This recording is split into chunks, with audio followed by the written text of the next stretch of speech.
ఏవండోయ్! Steel పాలు సీసాలుంటాయని మీకు తెలుసా? నాకైతే మా వాడికి 1½ ఇయర్ వచ్చే వరకు స్టీల్ పాలు సీసా ఉంటదని కూడా తెలీదు. ఒకరోజు మా వాడికి సోప్ కోసం షాప్‌కెళ్తే ఒకతను పాలు సీసా కొనుక్కొని వెళ్లారు. ఇంతకీ దాని కాస్ట్ ఎంతంటారా? 600 రూపీస్. నిజమే మీరు విన్నది.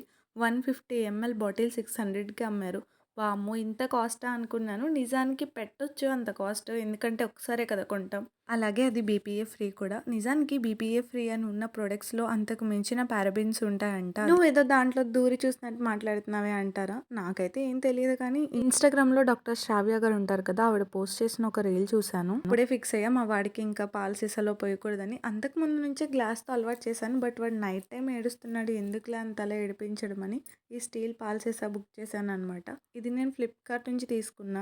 కాస్ట్ ఏమో 279 పడింది. బ్రాండ్ ఏమో కిడ్బీ.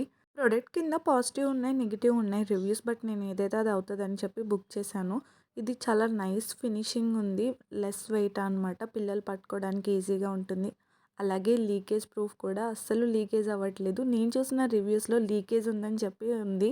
నేను అన్ని రకాలుగా చెక్ చేస్తున్నాననమాట. ఒలుకుతున్నాయా లేదా అని. ఆ మాత్రం చెకింగ్ ఉంటది మరి. ఏ ప్రొడక్ట్ అయినా మమ్మీ అప్రూవల్ లేకుండా బేబీ దాకా వెళ్ళదు కదా! ఇదైతే నాకు బాగా నచ్చింది. అండ్ కాస్ట్ కూడా అంత హై ఏం కాదు. మన మిడిల్ క్లాస్ బడ్జెట్‌కి సరిపోతుందనమాట. Just go for it. ఇంతకీ దీంట్లో మీకు ఒక నిప్పులే చూపించాను కదా! నిజానికి 2 వచ్చాయి. మా బుడ్డోడికి వాళ్ళ నాన్నకి ఆత్రం ఎక్కువైపోయి ముందే ఓపెన్ చేసేసినట్టున్నారు. ఇంకొక నిప్పులు నాకు తుడుస్తుంటే మంచం కింద దొరికింది. మొత్తానికి ఇది వర్త్ ఇట్ అండి. ఎందుకంటే వన్ టైమ్ ఇన్వెస్ట్‌మెంట్ కదా! వీడియో యూస్‌ఫుల్ అనిపిస్తే చిన్నపిల్లలు ఉన్న వాళ్ళకి షేర్ చేసేయండి మరి. బాయ్.